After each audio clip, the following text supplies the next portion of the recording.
Welcome everybody. My name is Benji Cohen of the Minnesota DNR, and we're here with our final Minnesota Outdoor Skills and Stewardship Series webinar for our fall quarter. We got a next quarter, our winter quarter is starting December 11th. We got a lot of fun programs signed up there. Our announcement just went out to some people yesterday. The rest of you will probably get an email here early next week, and it's also live on our website if you want to visit us at mndnr.gov/discover. You can do that and sign up for fall programming or winter programming there. So today we're doing episode 191, talking about perch in Minnesota. We have Beth and Scott are joining us, two of our fisheries specialists.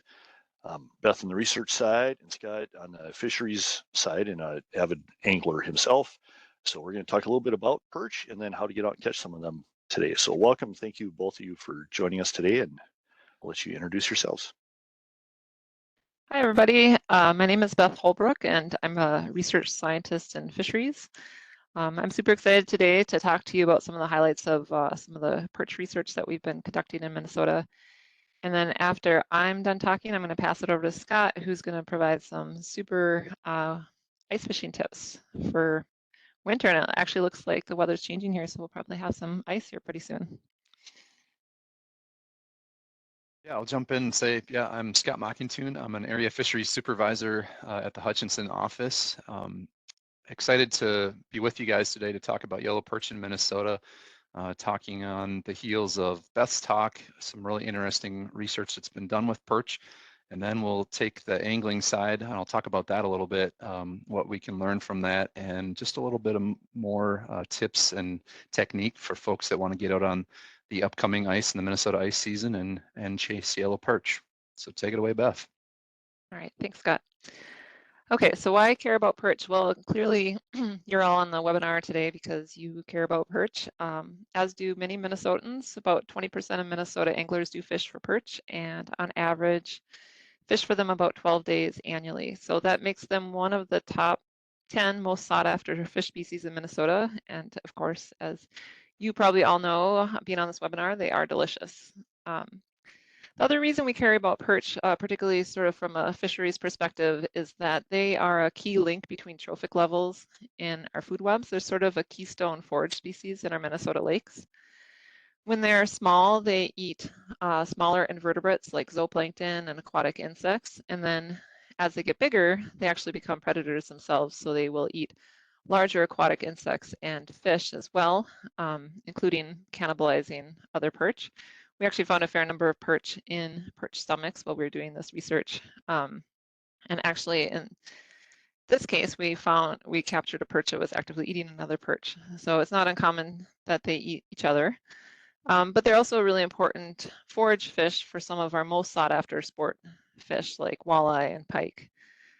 So there's sort of this intermediate trophic level, and if you follow the energy through the food web shown by these arrows here, they are affected by things that happen at lower trophic levels. So for example, the abundance of aquatic insects or zooplankton, and they're also affected by things that happen at higher trophic levels, like the abundance of predators.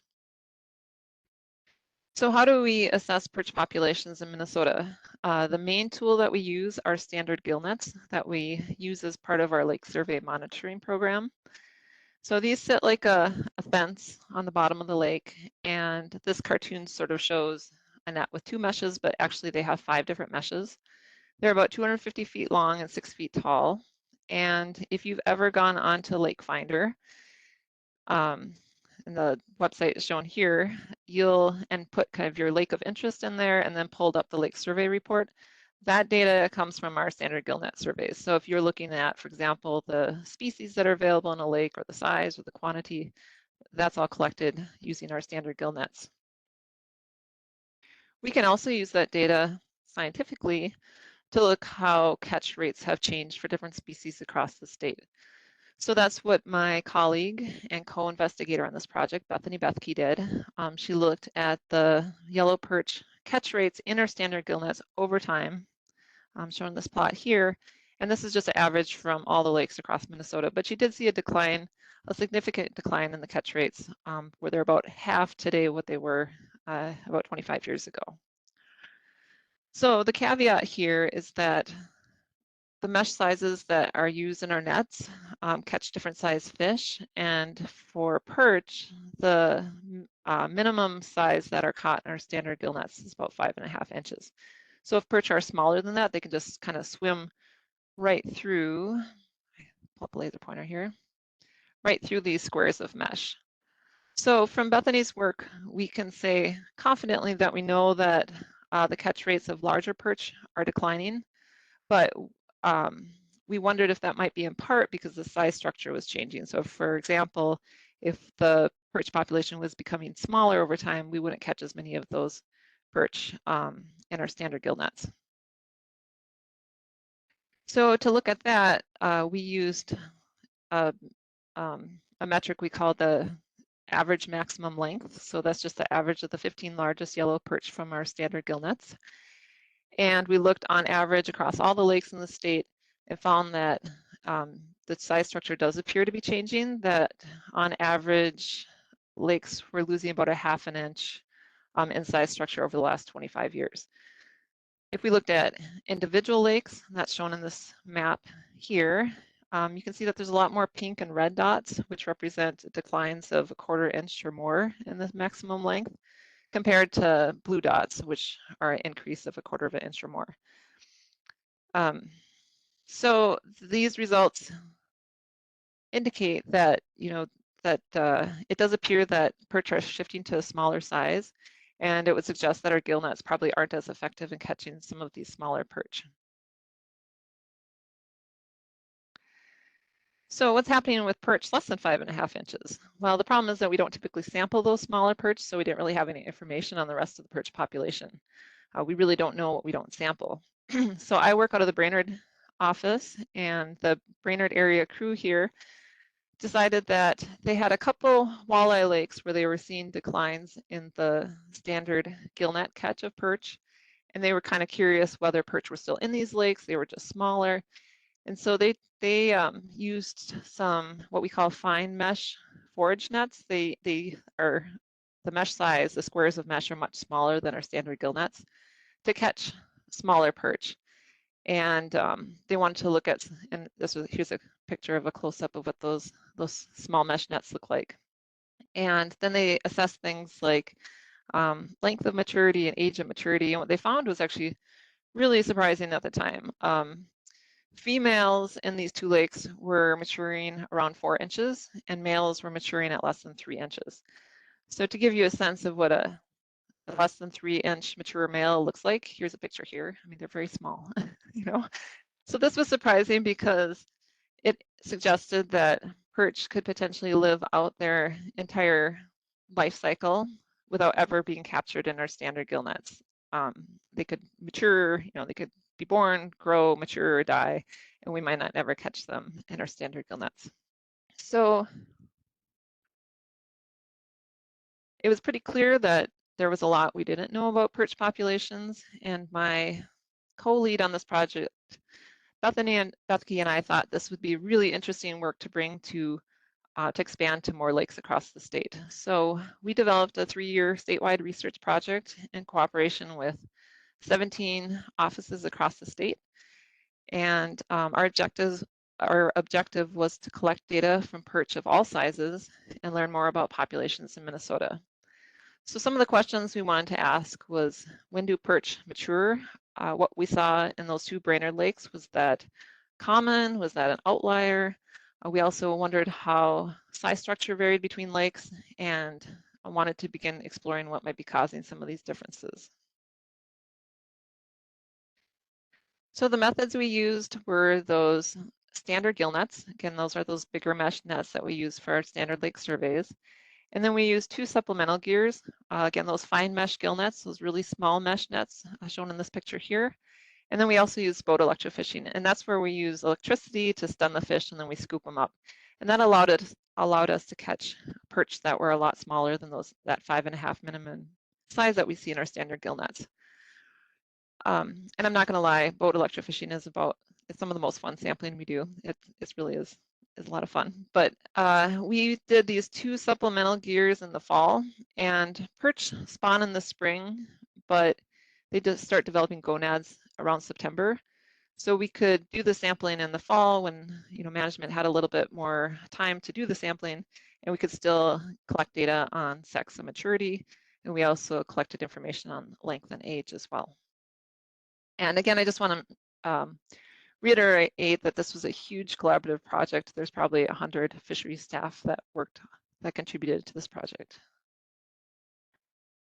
So overall, we sampled 28 lakes, and that's shown in this map here. They were all distributed all across the state, and they were sampled 37 times. So that means some lakes were sampled more than once, and they were sampled between 2019 and 2021.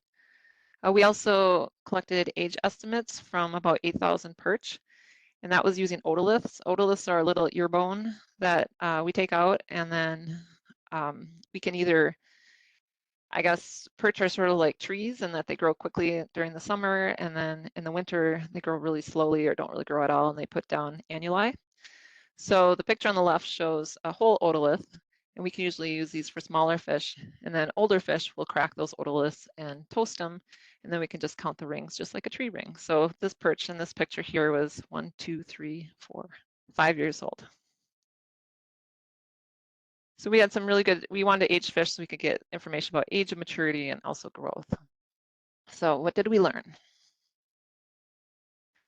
Well, one of the things we learned is that females grow bigger and live longer in our lakes. So on average, females reached a maximum age about 1.3 years older than males, but you'll see that generally these are pretty short-lived populations.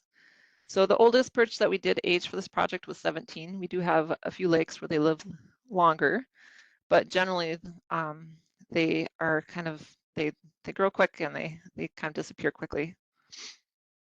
In terms of length, females on average were about 2.2 inches larger, reached a larger maximum length. And on average, females reach that sort of 5.5 inch size that we pick up in our standard gill nets by about age 2, although there's a lot of variability between lakes. And males reached about a year later by age 3.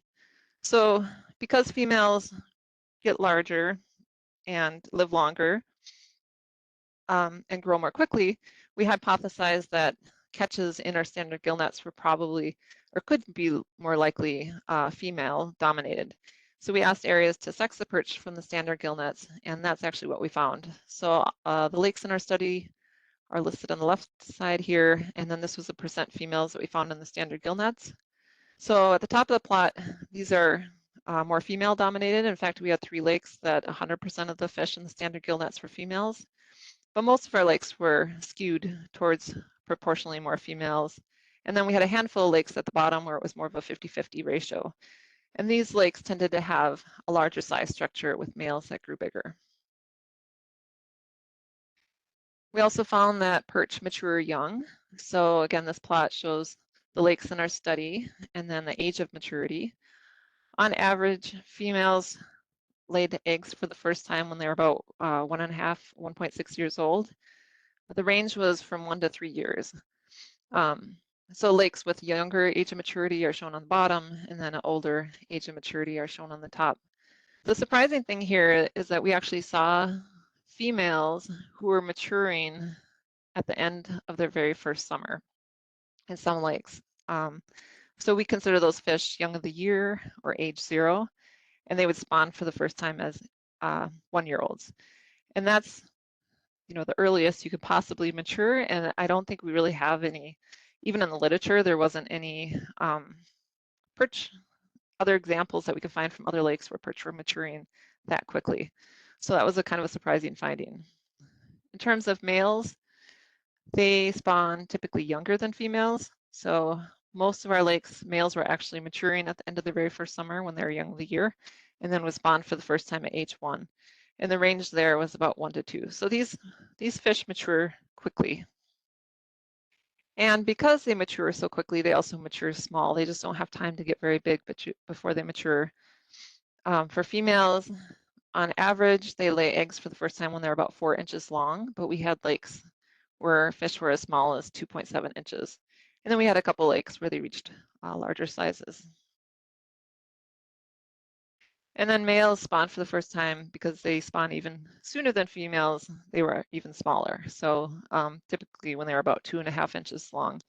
Again, that's kind of what a fish that size looks like. So really small. These populations mature quick, they mature small, and they don't live very long. In terms of size structure, we had kind of a range of lakes. On average, the maximum length was about 8.5 inches. But again, we had lakes where the maximum length was all the way down to 5.2 inches and up to about 12 inches. The lakes with a larger size structure at the top here. Interestingly, these lakes at the bottom that have a smaller size structure, they had really low catch rates in our standard survey gill nets because I think they just weren't reaching the sizes that we'd catch in those nets. But some of these lakes seem to have really abundant perch populations. Like we were easily catching a lot in the forage nets or easily capturing quite a few boat electrofishing.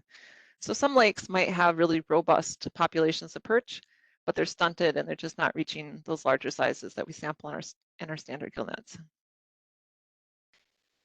So we wanted to kind of make sense of some of these patterns we were seeing. You know, why do some lakes have bigger perch than others? And we wanted to ask the question of what conditions grow a bigger perch? So to do this, we did a statistical analysis, but we looked at a bunch of different variables, and some of them we looked at were related to perch. So we looked at things like maximum age, growth, age of maturity, and then again that young of the year size, that age 0 size. We also looked at some predator variables, such as walleye catch rates in our standard gill nets and northern pike catch rates in our standard gill nets. We looked at some lake characteristics, things like nearshore percent, thinking that lakes that have more nearshore area might have more aquatic insects, for example. We also used an index for shoreline index that was kind of how squiggly a lake is, assuming that lakes that have more of a squiggly shoreline might, for example, have more habitat, more complex habitat where perch could potentially hide from predators. And then we looked at average depth. And then we also had some environmental variables we looked at as well. So things like water clarity. And water clarity we measure using a Secchi disc. It's just a black and white disc, and we just drop it down through the water column until we can't see it anymore, and then we record that depth. So that sampling is actually sampling that anybody can do. The Minnesota Pollution Control Agency has a volunteer water monitoring program where if you live on a lake or near a lake, you can go out and collect some of this water clarity data as well. We also looked at some different temperature variables, such as average surface temperature in the summer, annual growing degree days, which is just sort of a index of cumulative warmth over a growing season, and then how quickly lakes heated up after ice out.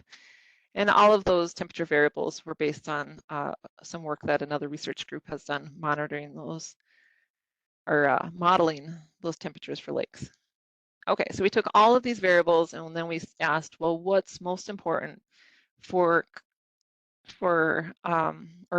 what are the variables that pop that are the most important for determining fish that have a larger size structure that reach a larger maximum length? And of all the variables we looked at, the two that popped were both perch variables, and that was maximum age and growth. So to reach a bigger size structure, perch have to live for a while, live a long time, and also grow pretty quickly. So that makes sense. I mean, the nice thing about fisheries is it's usually kind of intuitive. But then we wanted to ask, well, what variables seem to be most strongly related to maximum age? Like, how do you get an older perch? And the one that popped was also a perch variable, and that was age of maturity. So perch that matured earlier tended to have shorter lifespans, and perch that matured later had lived longer. And so then we wanted to know, well, what was most strongly correlated with the age of maturity, and that was an environmental variable, which was mean surface temperature from July to September. So lakes that were warmer tended to have earlier maturity. So especially like some of our lakes farther in the south versus lakes that had cooler surface temperatures tended to have later maturity. And then in terms of growth, the most strongly related variable was also an environmental variable, and that was water clarity. So water clarity can also be a proxy for food resources. So lakes that were clear tended to have slower growth, probably indicative that they had less food available. So we know that there's been some broad scale changes in water clarity in the state of Minnesota. There was some research that came out of the University of Minnesota recently where they looked at a 30-year change in that Secchi depth, again, that black and white disk that we put through the water column to look for, to measure how clear the water is. And they found that there was a lot more lakes having clear water, shown in blue, than becoming less clear. And that's shown with this plot here too. Lakes that had a significant change, most of the lakes were becoming clearer over time. So that's probably because of a couple of different things. One is the Clean Water Act. We do have less surface water pollution and people are more conscious, for example, of their septic tanks and making sure that they're not leaking into lakes, which is a great thing in terms of water clarity, but also reduces sort of the productivity of lakes. And then the other really important variable is that we know zebra mussels are becoming more common in our lakes. They're continually being found in more lakes. And zebra mussels are really effective filters. They filter out a lot of the zooplankton and the algae in the water column. So the other environmental variable that sort of popped was mean surface temperature. And we also know that there's been some broad scale changes in the state with the summer surface temperatures. So this plot here shows the mean air temperature from July to September, which is highly correlated with the surface temperature. And it shows 128-year time series. This red line here shows the period where we have standard GillNet survey data. So the last 25 years or so, we've really gotten warmer and sort of deviated from the average. And our data suggests that warmer surface temperatures are associated with earlier maturity. So if you're really sharp, you might notice that I don't really talk much about harvest. We did not evaluate harvest as part of this study. Certainly in lakes where there's catchable perch, if a lot of those are being harvested out, it might affect, for example, the maximum length or the maximum age, because usually the biggest perch are selected for when fishing. But to be honest, a lot of the lakes in our study did not have catchable perch, so harvest probably wasn't a huge factor. And the handful of lakes that did, we just don't have a really good way to measure harvest for most of our lakes. We do have creel surveys in some of our large lakes, but we don't really have data for a lot of our smaller lakes. So what do we know that we didn't know before? Well, for one thing, we now have some tools and methods for sampling smaller perch and also a range of lakes for comparison. So now if a manager notices that there's a decline in their standard gill nets for perch and they want to go out and learn more about the perch populations, we have some methods that they can do that. And we also have knowledge about perch populations in a lot more lakes. And just to kind of reiterate, we learned that perch mature small and young in many lakes and that larger perch are more often females. And to grow a bigger perch, they need to live longer and grow faster.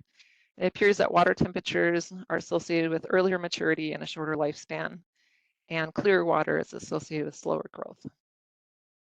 So what's next for perch in Minnesota? Well, I don't think, one of the things we found out from this study is actually that perch still exists in a lot of our lakes. They might be more stunted, but those stunted perch are actually great forage for predators, particularly like walleye and pike.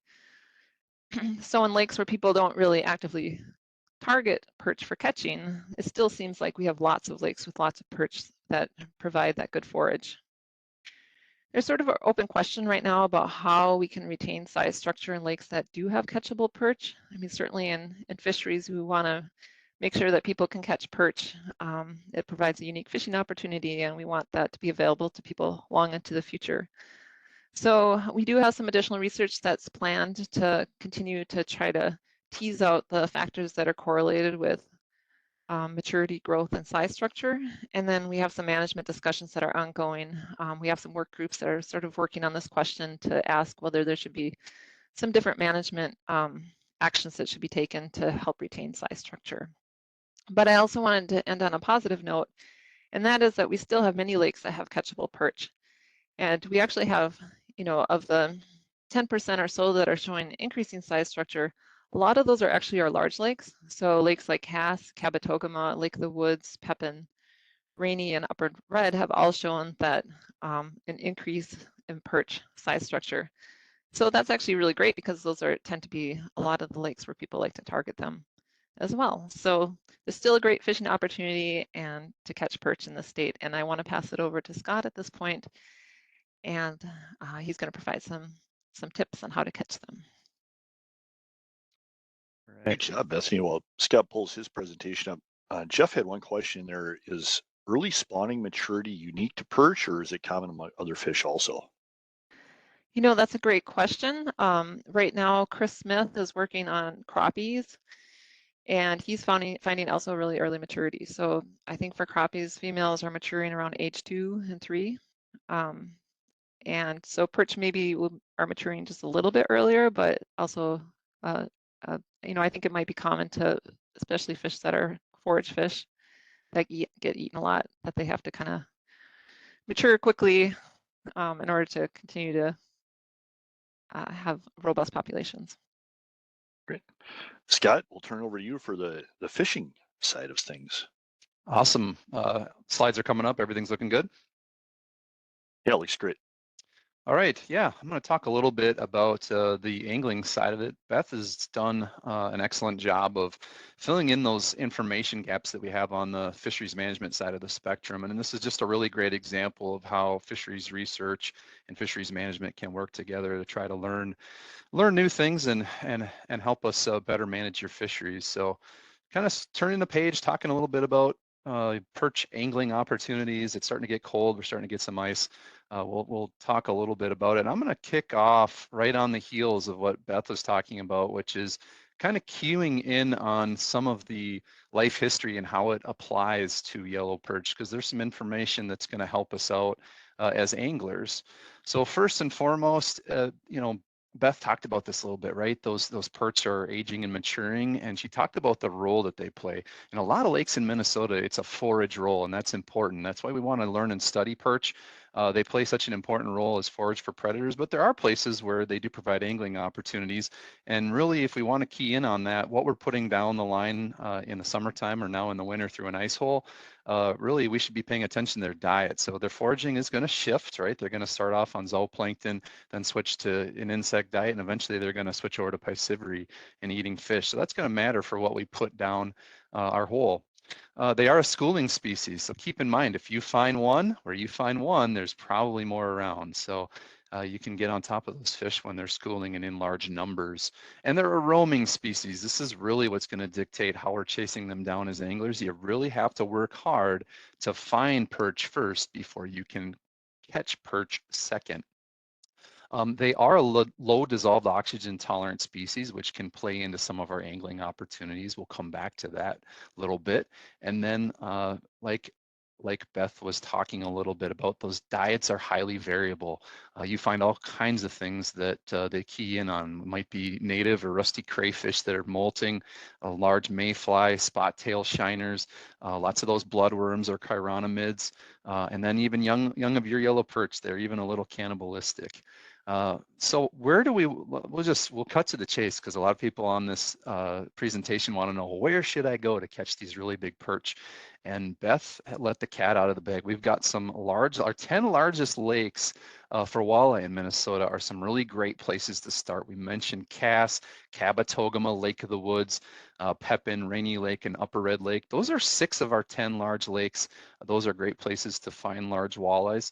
You can sometimes key in on a few other locations as well. Big Stone Lake has really had this reputation historically, still does, for numbers of large yellow perch.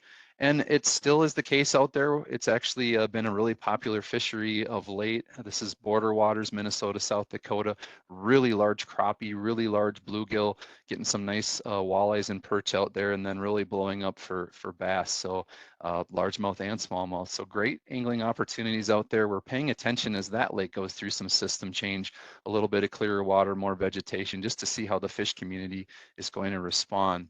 Another one that you can kind of see starting to develop, or has been historically, maybe just more people are discovering it, are those Mississippi River backwaters. Our border with Wisconsin is a great place to find large yellow perch that has the right sort of conditions for them to really take off. But you have to really be mindful of safety. I know there's becoming a guiding industry out there of using fan boats to get over shallow water. Of course, being on a river system, you've got moving water and may not freeze evenly. So you really have to be careful as you're exploring those backwaters, just knowing you may see uneven freezing.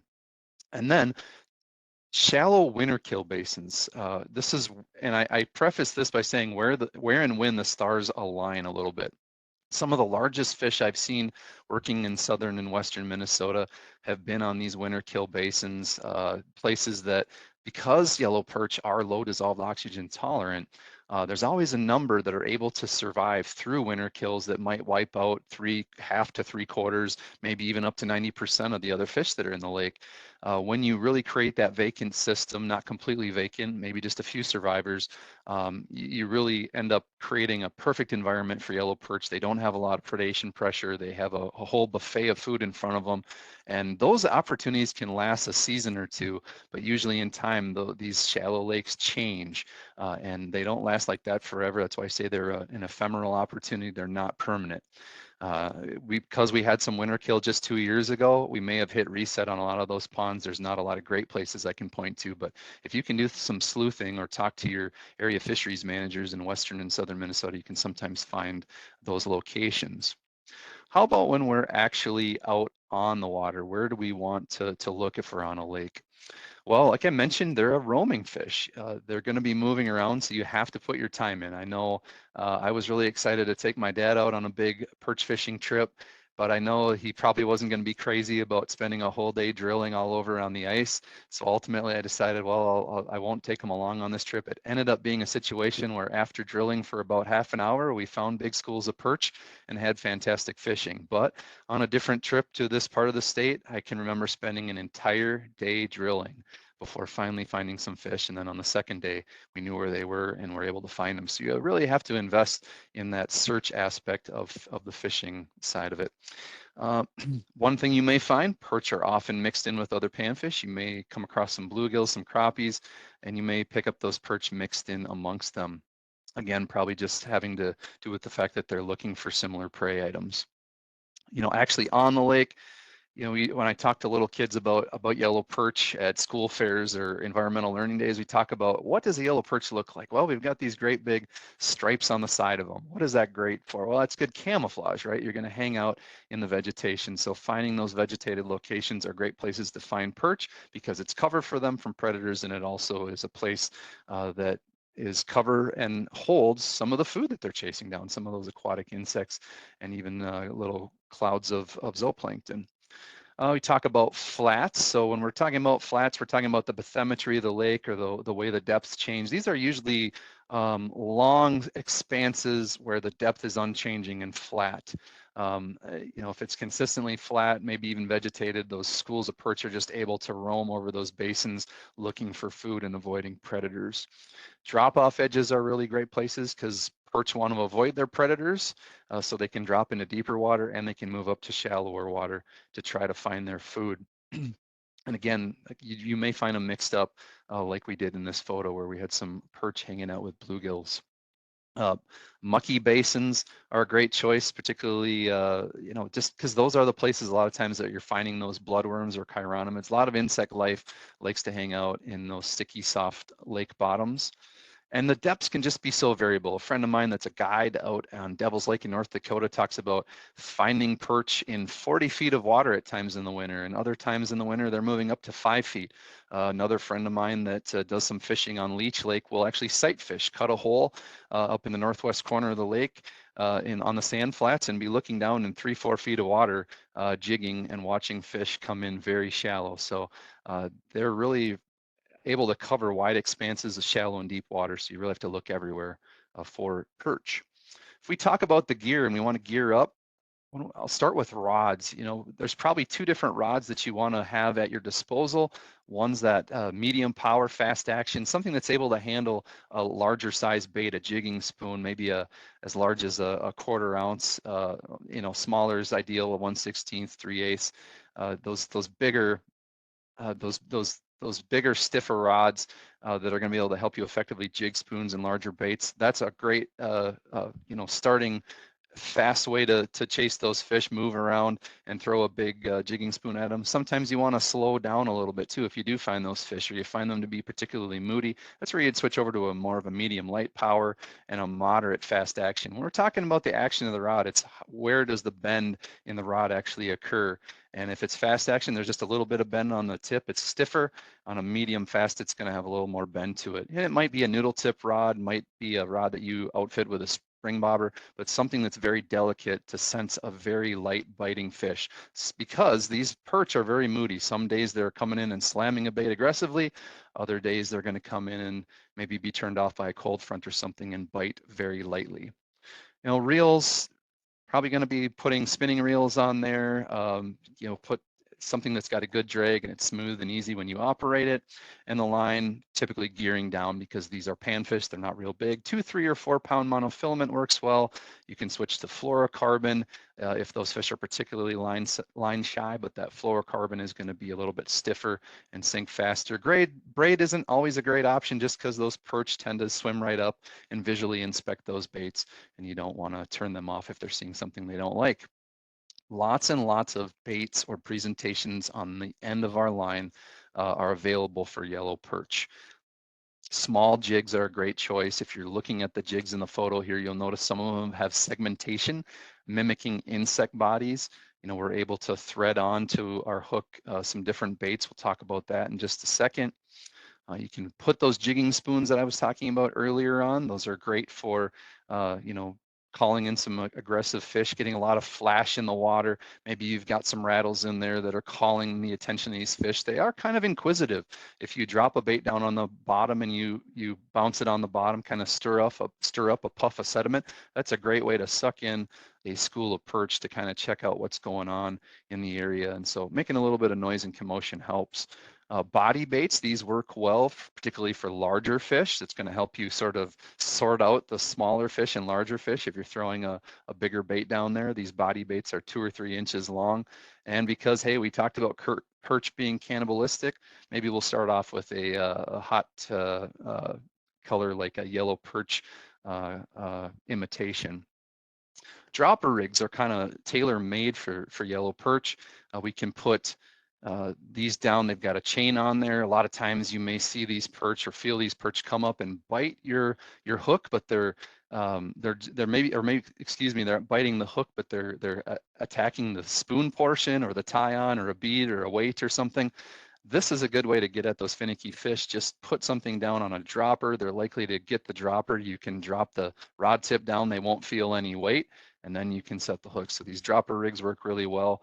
And you know, that's just getting back to that feeding behavior with perch. I like to talk about it's kind of like machine gun taps, tap, tap, tap, tap, tap. Sometimes they're feeding like that. Sometimes it's hard strikes like a walleye, or maybe they're barely touching the bait with a really feathery inhalation, just like a bluegill. So you want to have some different baits that allow you to kind of work with whatever mood those fish are in. And then the last piece is, you know, are you going to tip that hook with something? Are you going to put some live bait on? We can bring along a pail of crappie minnows. Those are those small size sorted fathead minnows. You can take some wax worms or Eurolarva that are sometimes called spikes or wigglers. These are just a couple of different terrestrial insect larvae, but they make great ice fishing bait because they can be kept in a refrigerator and they can be sold all over, and they're easy to find and kind of ubiquitous in the ice fishing corner of the world, bait shops and that sort of thing. Other pieces on the gearing up, you really want to turn to your electronics, use those to find fish, just because, again, you're moving around to find these roaming schools. That might be putting down a sonar flasher, using that transducer to kind of look around. Might be forward-facing sonar for the really avid anglers that own a forward-facing sonar unit, letting you look into the water column that surrounds you to see if there's perch moving around. Although I will say typically perch are very bottom-oriented as a way to avoid detection by predators.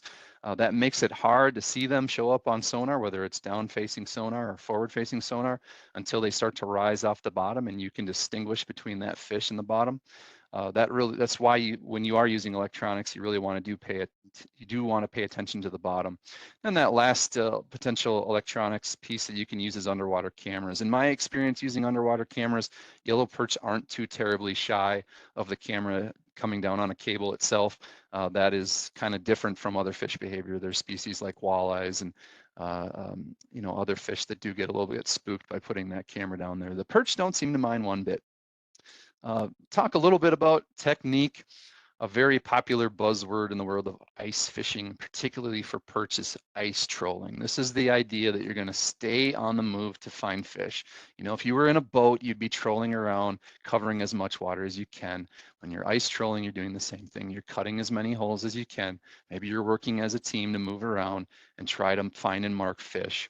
I think it's important to do this. Make your first drop your best drop. Why do I say that? Well, these yellow perch, particularly the large ones that we're targeting, that anglers are most interested in, are the fish that oftentimes grew large for a reason, because they were aggressive as predators, and they might outcompete their siblings or the rest of their cohort. And so those big fish, if you're dropping down right away, often are swimming in and aggressively taking it before the rest of the smaller school is able to get in there. So make sure that your first drop is your best drop. You may catch a couple of fish, and then all of the fish that are left are small fish, and then it's time to move. Make your first drop the best drop, and then move to find those large fish. And that's just that third point, right? You're going to take advantage of the aggression in those larger fish. And then, of course, the yin to the yang is that you're going to want to hunker down. Once you find a good location, hunker down and stay there. Or if you've got inclement weather that doesn't allow you to really move around a lot, you can stay on a location that you think is going to work well. Maybe it's hanging out on that vegetated flat, or on the edge of a bottom, a deep water to shallow water transition. Maybe it's a substrate transition, that sort of thing. And lastly, I'll just I'll say a couple things here on the stewardship side. Make sure, folks, that you're going to keep it clean. This has definitely been a point of emphasis in our tourism department within the Department of Natural Resources. Let's make sure as ice anglers we're good stewards of the resource, and we're packing in and packing out. So if we take trash out with us, we'll remove it when we're leaving. And let's make sure everyone is safe, especially now coming up on Thanksgiving weekend, when a lot of folks like to head out on the very first ice of the year. Remember that no ice is safe ice. You'll need a minimum of 4 inches for walkable ice, and you should be wearing ice cleats. Bring a throw rope, bring a life jacket, and a spud bar for checking that ice thickness as you go out there. The last thing I guess I'll mention here is just kind of a last tie-in, and I'm going to stop presenting here, just to tie in a little bit and say, I mentioned earlier that, this is good work that's being done by fisheries management and fisheries research, talking about the work that Beth and Bethany did on yellow perch, and learning a little bit more about them. And it's just important, I guess, to understand the roles that yellow perch will play in the fish community. And again, in a lot of places, they're playing that forage role. That's really helpful. But there are those places out there that these big fish are available, larger perch. And for a lot of anglers, it's trying to find those fish that are acceptable to them. For some folks, it might be 7 and a 7-inch perch. Others, it might be 8, 9 inches. You used to have battles with friends. Well, what constitutes a jumbo perch? Is it a perch that's over 10 inches? Does it have to be over 12 inches? How big is that fish? So really trying to find the right places that can grow big perch takes a little bit of sleuthing, calling around, asking fisheries managers, looking at Lake Finder, but don't be afraid to get out there and try some of those spots. And 2, even if you're getting those clouds of perch, right? We see lakes that show up on Lake Finder, and the gill net catch, like Beth explained, is going to be 0 because so many of those little tiny perch are swimming right through the meshes. those are still great places to take kids to have action. They can catch loads and loads of small perch, and you can have a lot of fun doing it. My kids at least don't seem to matter or mind how large the fish are that they're catching. So great opportunity to get out there and catch those yellow perch with kids. And with that, I'll open it up to questions. It's a great point, Scott. Oh, Cassie's stuff popped up there. Pull that down. Yeah, thanks. I love the point about bringing the kids out and getting them on some little fish. Doesn't really matter the size, and just getting them on fish is a lot of fun. So we got quite a few questions coming into the Q&A. If anybody has any questions, put them in that Q&A comment. You can find that in the lower right-hand corner under those 3 dots, the ellipsis, if you haven't seen those before. But Tom was asking, could you sonar to assess perch population size characteristics? I know Scott touched on it a little bit, how sonar isn't super effective with perch, but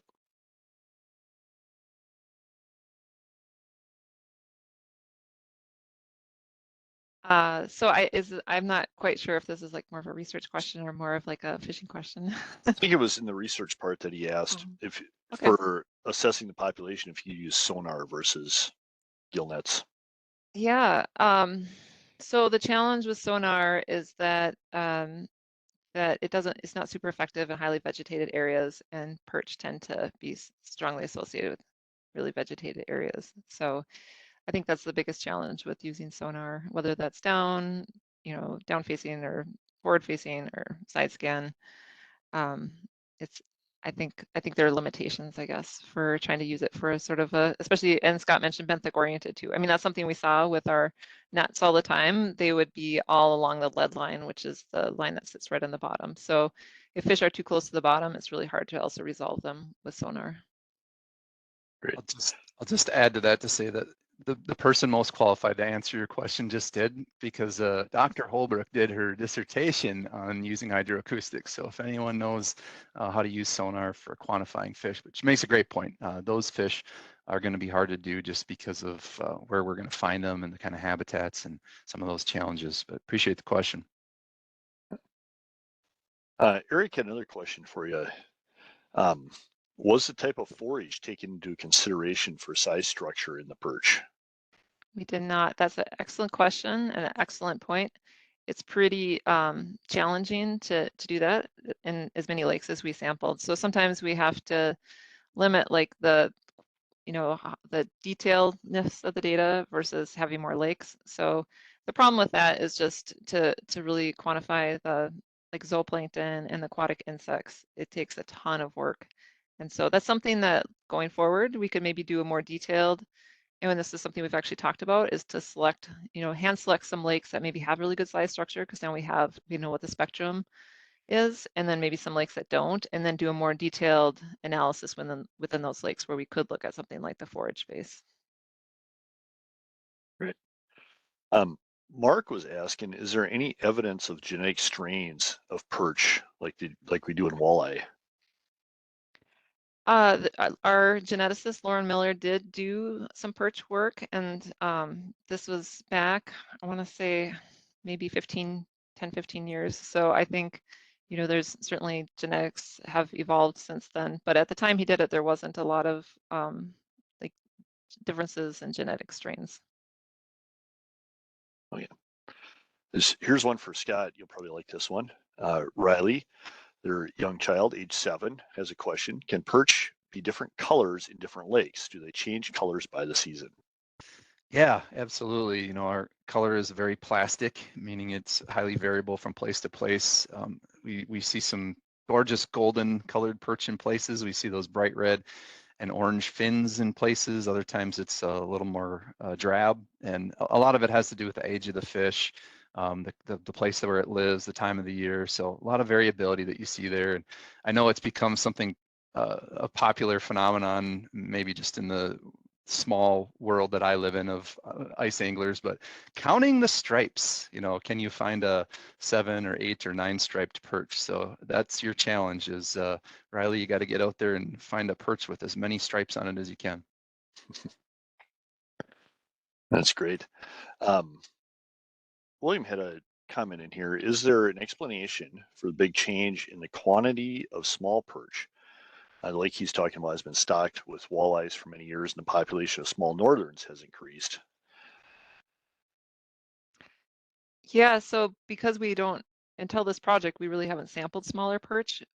We still, in this project, we didn't, to quantitatively try to assess smaller perch is actually really challenging because they're, as Scott mentioned, they school up. So they tend to be really patchily distributed, and it takes a lot of effort to try and set enough nets that you can quantitatively assess perch. So I think that's still a little bit of an open question. Like we don't really have a great way at this point to be able to say like abundance of smaller perch. That's something that we're still kind of working on and thinking about. I would just mention too, we think about in fish management, early maturation just kind of being this compensatory response that something is amiss. And I know that's the challenging thing is, is there a driver that's behind it? Again, it comes back to just trying to learn as much as we can about what's happening with perch populations and kind of letting the data, lead us to figure out what we can. I will say that in our study, we had some lakes that had low catch rates of those bigger fish, and then they seemed to actually have pretty low catch rates in our forage nets and were hard to catch boat electrofishing. In those lakes, I think, that to me indicates probably a stressed perch population, like they're maturing really early or they don't seem to be super abundant. That could be a population where they're struggling a little bit. But we also had a fair number of perch populations that seem to have lots and lots of small perch. And so in those situations, predation might not be having a huge effect or not huge enough to actually drive the population down. So I think we kind of have a mix of lakes in Minnesota. Great. Well, we have lots of lakes and lots of opportunities to get out there. So one of the really cool things I like about this program is having, Beth on the research side and Scott on the fishing side. We have kind of connecting how those two things play together, and the work we do as a department, as an agency across the state is pretty phenomenal. So I think I didn't see any other questions in there. I'm going to check again, but while we do that, I wanted to share this for everybody watching. If you're watching this on YouTube later, we are moving to a Gov delivery system for our email. So if anybody wants to scan this QR code and sign up for that Gov delivery email, then you will get notices. We send these out quarterly, our quarterly newsletter, and what programs are coming up and whatnot. Or if we have any announcements, a change in the programming or something has to cancel or whatnot, you will get that notice through Gov delivery from now on. So if anybody out there wants to sign up for that, that is the QR code for that. And like we were saying, our next program in the winter is going to start December 11th. I believe that's with a flying squirrel talk, so that should be a lot of fun. And I'm going to stop sharing that now. Double check our questions. It looks we got a couple more that came in the end here. Jason asked, does the size of perch have anything to do with the amount of anglers now versus the number of anglers, say, 30 years ago? Yeah, Scott and I were actually talking a little bit about this the other day. It's challenging to be able to go back in time and know what the situation was. I think we don't have really a good way to measure sort of, as I mentioned, we do have creel data on some of our large lakes that we can look at, but a lot of our other lakes, we don't really have a measure of how much angling and harvests are taking place. Scott, do you want to add a little bit to? Yeah, it's a tough one. I know we were, like Beth said, we were talking about it a little bit, and it's hard to know. We've obviously missed fish because of the selectivity of our gears and the gears that we're using, and that's why we did this project to do, or to use fine mesh gill netting and to use the boat electrofishing to get those really small fish. It'd be ideal if we could go back in time and have that data for and see over 20, 30, 40, 50 years. Same thing. I mean, it's just you're always sort of data limited, and you can't go back in time to get what you didn't collect. But it's a great question. I don't know. We're trying to unravel pieces of that. What has happened with perch populations? What is it attributed to? What are the factors that we can control? How are things changing? Tough one. Yeah. Corey had one that I think was brought up during our practice session too. We find large perch in a particular lake. Of course, doesn't want to give it away, but they always have worms and we don't keep them. Does that go away, or will there always be worms in perch in that lake? Typically what people see is a parasite called yellow grub, and it's fairly common. I know some of our DNR staff talk about seeing it in perch, and even in places that have have these really big perch and they're full of the yellow grub. I'll just tell you right now, if you do cook your fillets all the way through, you'll kill the parasite. And yeah, they might be off-putting visually, but they don't pose any risk for transferal to people. But yeah, we do see them fairly common, and our pathologist would be best qualified to talk about it, but I believe it's a part of a 3-stage parasite life history that water birds are part of, and snails, and it gets spread around that way, similar to the black spot Neascus parasite that you see. And so that yellow grub is somewhat common in shallow lakes, or particularly in yellow perch as a species, because they inhabit shallow water so frequently and can pick it up there. Interesting. Eric had a question. Beth, this one's up your alley. When looking at the decline in size, were sizes looked at as a snapshot from 1994 and now, or shown as a steady decline over the entire time frame, being that size classes can cycle in lakes? Right. Yep. Absolutely. Because they are cyclical. Like we saw that even in the lakes that we resampled as part of this project. You know, they'll pull off a big year class, and then usually there's not a year class again for another year or two. But yes, this was the decline we looked at was every year. So it was a consistent change across all lakes on average. And David asked on sampling also, were sex ratio data determined using gill nets only, or all sampling equipment? So we sexed fish from all the different sampling gears, but the graph I showed was just for standard gill nets. We were kind of curious, like those bigger fish, like how many were female versus male. So what we generally see is, you know, the trend is the ratio becomes more female dominated as fish get bigger, even in all the gears. So the bigger the fish, the more likely it is to be female. Do you have any hypothesis on why that is? Why females grow bigger and live longer? And dominate the population as they get bigger, I guess, or? I mean, I think it's just males. They don't tend to grow as quickly, and they seem to die out quicker. So, you know, the bigger fish are more likely to be female. I don't know why. I think it's fairly common in fish actually for males to be a little smaller, and well, for some species, I guess. So what we call it in fisheries is dimorphic growth. They grow differently. Females grow different than males. And it's not actually true for all fish species, but particularly in perch, we see that big difference. And I wish I could tell you why, but I don't know. They're not there for a long time. Should They're have there taken for more a good fish time. physiology. Yeah. I have heard a researcher describe it as females are more quiet, like males are more active, and that they just expend more energy than females do. And that might explain why they see some of the growth differences over time. But I'm not Interesting. sure. Yeah. So I think we're just about out of time, so I don't see any questions in there.